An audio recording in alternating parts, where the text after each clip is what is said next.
Terry King, seorang ayah yang penyayang, tewas mengenaskan dalam kebakaran misterius.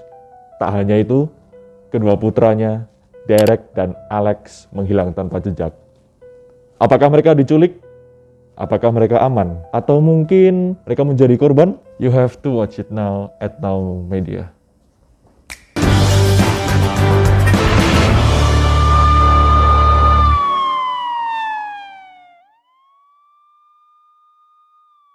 Terry King dan Kelly Marino bertemu pada tahun 1985. Mereka pasangan muda yang saling jatuh cinta. Walau mereka tidak pernah menikah, mereka memiliki anak pertama, yaitu Derek, pada tahun 1988. Kebahagiaan mereka terus berlanjut dengan hadirnya anak kedua, bernama Alex, yang lahir pada tahun 1989. Beberapa tahun setelahnya, bertambah lagi dengan dua anak kembar. Namun, kelahiran kali ini bapaknya bukan Terry dan bukan kelahiran yang diharapkan. 9 tahun setelah pertemuan Terry dan Kelly, pada tahun 1994, Kelly mulai mengalami perubahan. Dari awalnya yang bahagia, sekarang mulai memburuk. Bahkan Kelly mulai mengkonsumsi obat-obatan dan merasa sangat terbebani oleh tanggung jawab sebagai ibu dalam kehidupannya. Setelah perasaan dalam diri Kelly ini muncul, dia pun minggat dari rumah dan meninggalkan Terry sebagai single parent. Menanggung dua anak tentu saja bukan hal yang mudah. Terry pun mulai kewalahan, baik secara mental maupun finansial. Terry pun memberhentikan hak asuh anaknya untuk sementara waktu, sembari dia mencari pekerjaan yang lebih baik. Derek mendapat orang tua asuh baru, yaitu keluarga kepala sekolahnya, keluarga Leigh. Sedangkan Alex dikirim ke keluarga angkatnya, foster care. Saat mereka dititipkan, Terry berusaha sekuat tenaga untuk mencari nafkah untuk biaya menghidupi anaknya. Beberapa tahun setelah Alex dititipkan, foster care sayangnya tidak bisa menanganinya. Akhirnya Alex dikembalikan ke ayahnya dan terlihat lebih bahagia saat tinggal bersama ayahnya. Berbeda dengan Alex, saat Derek pindah ke keluarga Leigh, Derek menjadi lebih bermasalah. Dia mulai menjadi pecandu narkoba, mencuri bir, bahkan ngelem, dan beberapa hal buruk lainnya. Dan juga ia ditemukan kecenderungan bahwa dia mulai tertarik kepada api. Semua permasalahan ini tampaknya muncul dan merupakan indikasi dari tindakan attention seeking atau caper. Karena kenakalan Derek, keluarga Leigh mulai mempertimbangkan keselamatan keluarganya dan mengembalikan Derek ke ayahnya. Pertemuan Alex dan Derek setelah beberapa tahun tentu saja sangat menyenangkan bagi mereka berdua. Akan tetapi, beberapa tahun selanjutnya, Terry takut jika orang lain berpikiran bahwa dia adalah ayah yang buruk dan takut akan kehilangan anaknya lagi. Sehingga, Terry memperketat aturan di rumah. Dia mengambil kontrol lebih atas kegiatan anak-anaknya dan membatasi anak-anaknya dengan dunia luar. Terry menjadi sangat overprotective. Rasa benci Derek terhadap ayahnya semakin meningkat. Dia juga benci karena harus tinggal di pedesaan dan karena dia harus hidup patuh dengan aturan ayahnya. Terry pernah menyita obat yang dikonsumsi Derek bersama Ritalin yang harusnya diminum Derek untuk mengobati ADHD-nya. Jelas ini menimbulkan kebencian yang semakin membuncah dan ketidakstabilan mental. Dulu di keluarga Leigh, dia bebas memakai narkoba, minum bir, dan lain-lain. Sekarang dia harus 100% patuh terhadap ayahnya. Alex dan Derek merasa terkekang di rumah. Mereka dibatasi dalam hal menonton TV, bermain video game, sehingga suasana di rumah terkesan tidak nyaman bagi mereka. Meski begitu, ikatan kakak beradik ini justru semakin kuat. Mereka menemukan pelarian dan kehidupan penuh aturan dari ayahnya, yaitu teman ayahnya yang berusia 40 tahun bernama Rick Chavis. Ayah mereka dan Rick Chavis bertemu beberapa tahun sebelumnya dan menjadi teman baik karena Rick Chavis selalu ada saat Terry butuh bantuan. Hal ini menjadikan Rick menjadi salah satu orang yang dapat dipercaya oleh Terry. Terry yang tidak sanggup untuk membayar penitipan anak, Rick pun menawarkan untuk menjaga anak-anak saat Terry bekerja. Ini menjadi angin segar bagi kedua anak tersebut. Mereka sungguh menikmati waktu mereka bersama Rick.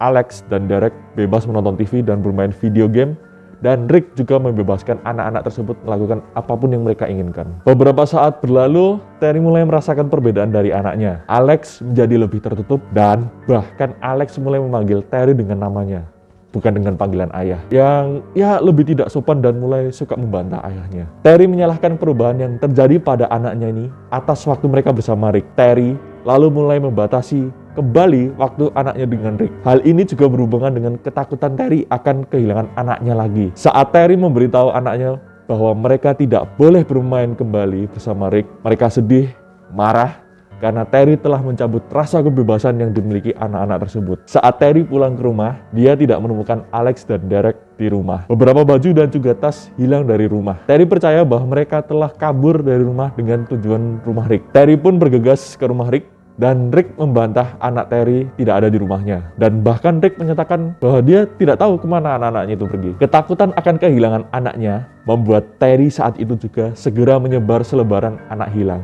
dan menembakkan dimanapun. Rick juga membantu Terry untuk menyebarkan selebaran tersebut. Terry menerima telepon dari orang tua asuh Derek dulu, bahwa dia melihat Derek berjalan di daerahnya. Daerah orang tua asuh Derek itu berjarak sekitar 25 km lebih dari rumah Terry. Saat polisi membawa Derek memohon kepada mereka, tolong jangan bawa aku kembali. Tolong jangan bawa aku kembali ke sana. Permohonan Derek ini pun diabaikan. Terry menyusul ke sana dan segera menjemput Derek. Meskipun Terry senang Derek kembali, dia masih harus menemukan Alex. Derek menolak membantu dan tidak memberitahu lokasi Alex kepada ayahnya. Rick memberitahu Terry bahwa Alex mengontaknya dengan telepon wartel atau warung telepon lah zaman dulu. Rick menjemput Alex dan mengembalikan ke ayahnya. Akhirnya mereka berdua telah kembali ke rumah, namun pertemuan kali ini sangat tidak nyaman. Dua anak tersebut sangat takut ayahnya akan menghukum atas apa yang mereka lakukan. Terry menjadi lebih overprotective dari sebelumnya dan mengunci Alex dan Derek di kamarnya. Sedangkan Terry tidur di ruang tamu untuk berjaga agar Terry tahu apabila mereka hendak kabur kembali. Pagi buta, polisi berdatangan akibat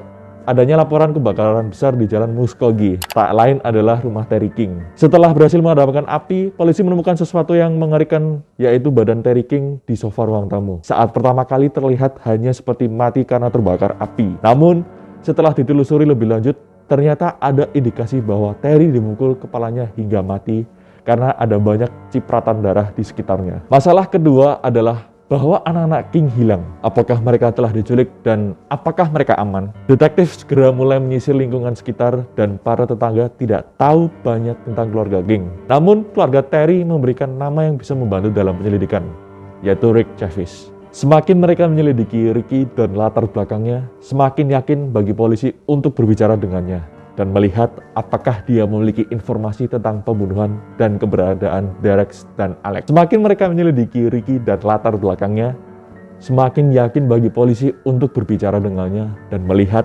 apakah dia memiliki informasi tentang pembunuhan dan keberadaan Derek dan Alex. Pria berusia 40 tahun yang berhubungan dekat dengan anak muda ini tentu menjadi sesuatu yang menarik bagi detektif. Jadi mereka membawa Ricky untuk diinterogasi. Selama interogasinya, Ricky mengaku bahwa dia baru-baru ini mendengar kabar dari Alex yang mengatakan bahwa Alex telah meninggalkan pesan suara untuknya. Pesan dari Alex mengatakan bahwa mereka baik-baik saja dan bahwa dia dan saudaranya tidak akan pulang.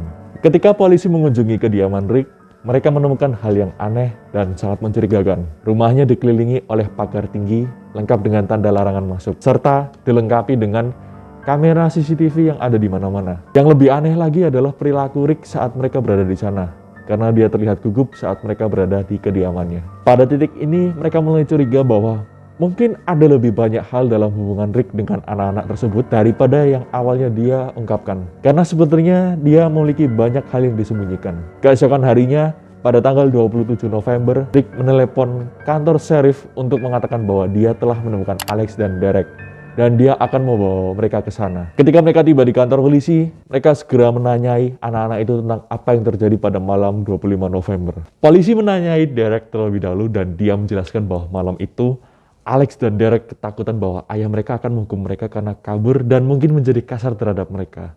Dia memberitahu penyidik bahwa Terry King bersikap kasar terhadap mereka dan pada malam 25 November, mereka memutuskan jika terjadi sesuatu di antara mereka, Derek sebagai kakak yang lebih tua akan melindungi mereka. Derek melanjutkan dengan menjelaskan apa yang diduga terjadi pada saat itu.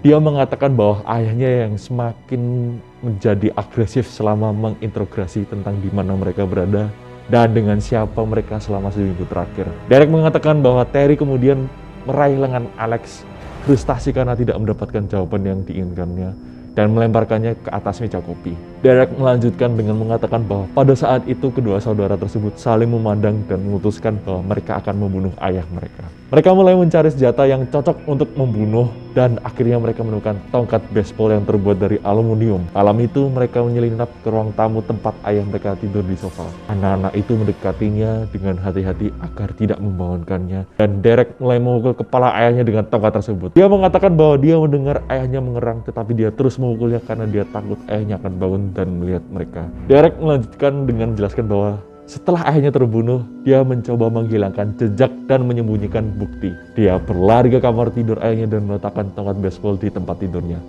Kemudian dia menyalakan api di tempat tidur dengan karpet. Lalu mereka lari keluar rumah dan pergi ke jalan utama dan menumpang kendaraan.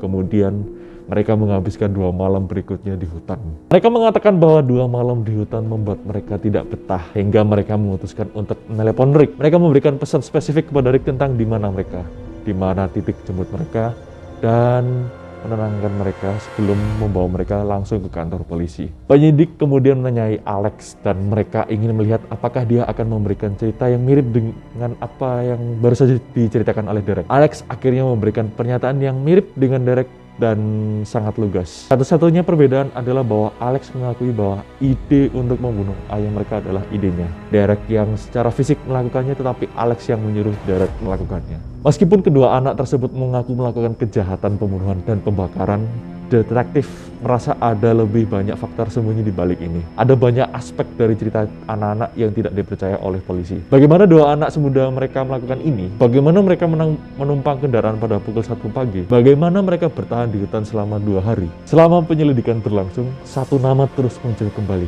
Rick Chavez.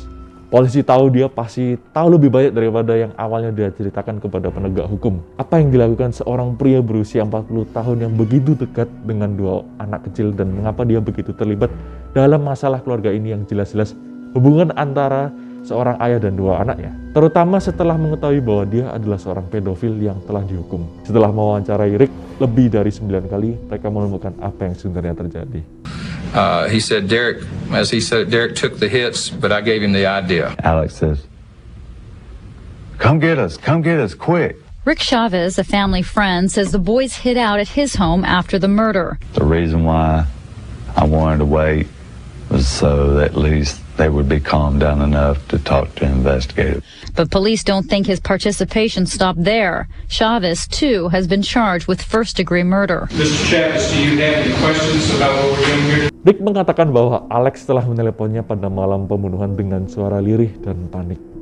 Rick segera pergi menjemput mereka, membawa mereka ke rumahnya, dan membersihkan pakaian mereka yang berlumuran darah. Mereka juga mengetahui bahwa pesan suara yang ditinggalkan Alex untuk Rick adalah palsu dan dibuat oleh ketiganya. Detektif mengetahui bahwa Rick memiliki perasaan terhadap Alex dan Alex membalas perasaan tersebut. Baik Derek maupun Alex kemudian didakwa dengan satu tuduhan pembunuhan tingkat pertama dan ditempatkan di pusat tahanan anak-anak.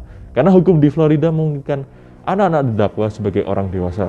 Mereka dihukum sebagai orang dewasa dan langsung dikirim ke penjara dewasa untuk menunggu persidangan. Rick Chavez segera ditahan setelah diwawancarai dan ditahan di penjara yang sama dengan jaminan sebesar $50.000. Banyak saksi yang memberikan kesaksian selama persidangan Chavez juga memberikan kesaksian dalam persidangan kakak beradik tersebut, termasuk keluarga Lee. Ketika Alex memberikan kesaksian dalam persidangan Rick, dia menjawab pertanyaan tentang Rick dengan lebih dalam dibanding pembelaannya sendiri dan berbicara lebih terbuka tentang hubungan seksualnya dengan Rick. Bahkan mengatakan bahwa dia mencintai Rick. Ada perbedaan mencolok antara pernyataan awal Alex dan kesaksiannya di pengadilan. Awalnya, Alex mengatakan Derek yang memberikan pukulan terakhir kepada ayah mereka.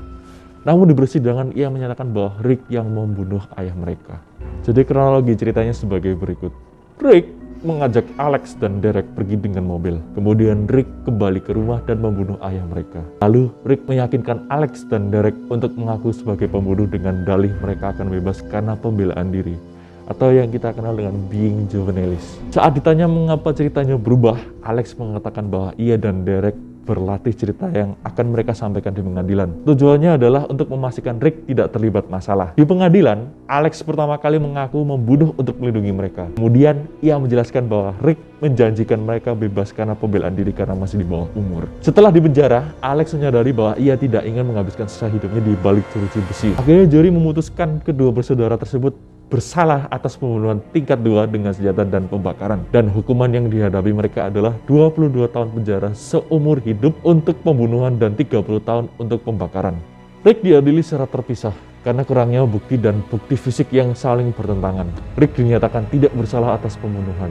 Hakim berpendapat bahwa para remaja tersebut tidak mendapatkan persidangan yang adil, lalu memerintahkan negosiasi antara pengacara pembela dan jaksa. Jika tidak tercapai kesepakatan, persidangan akan digelar ulang. Akhirnya, pada 14 November 2002, kesepakatan tercapai. Alex dan Derek mengaku bersalah atas pembunuhan tingkat 3 dan pembakaran. Mereka juga harus menceritakan kebenaran tentang apa yang sebenarnya terjadi. Keduanya mengakui bahwa cerita awal mereka bohong, dan mereka telah berbohong selama persidangan Rick. Mereka adalah pembunuh ayah mereka sendiri, dan mendapat hukuman berupa Derek 8 tahun penjara dan Alex mendapatkan 7 tahun penjara. Rick Chavis meskipun dibebaskan dari dakwaan pembunuhan, Rick menghadapi dakwaan lain. Yang pertama, penculikan dan pelecehan seksual terhadap Alex. Ini sayangnya tidak terbukti. Lalu penahanan ilegal dan terbukti bersalah, dia mendapatkan hukuman 5 tahun dan memalsukan barang bukti dan menjadi kaki tangan setelah fakta pembunuhan. Ini terbukti bersalah, jadi total hukuman yang ia harus menjalani di balik jeruji penjara sebanyak 35 tahun. Hukuman Rick berjalan bersamaan atau concurrently, yang berarti ia kemungkinan akan dibebaskan pada tahun 2028. Setelah mendengar kisah tentang Terry King tadi, bagaimana pendapat kalian semua? Coba komen di bawah, like and share, jangan lupa subscribe Now Media.